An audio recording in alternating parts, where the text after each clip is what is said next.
Oh boy, do we have a predicament.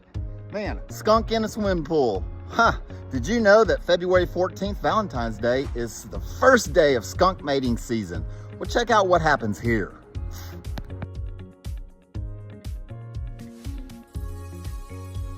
If I can get this net around the skunk without getting sprayed, that once I scoop him up like that, then his feet are gonna fall through the net and he won't be able to move his butt straight.